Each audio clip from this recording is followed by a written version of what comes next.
എങ്ങനെയാ മേക്കപ്പ് എങ്ങനെയാ വേണ്ടത്? അങ്ങനെ ചേച്ചിയുടെ ഇഷ്ടം പോലെ ചെയ്തു. ഇല്ല അപ്പം നമുക്ക് നോക്കിയിട്ട് ചെയ്യണേനൊപ്പം തന്നെ നോക്കിയിട്ട് പറയണം.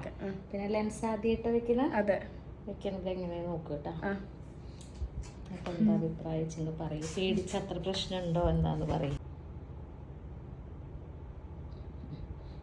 റൈറ്റ് ലെഫ്റ്റ് ഒക്കെ ഒന്ന് അത്ര പ്രശ്നം തോന്നിയാ?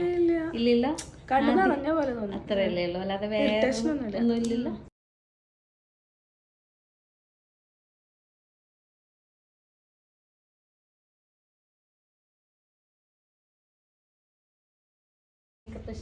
ഇഷ്ടായി. സാരി എടുത്തത് അതുപോലെ മേക്കപ്പ് ഹെയർ എല്ലാം സെറ്റാണ്.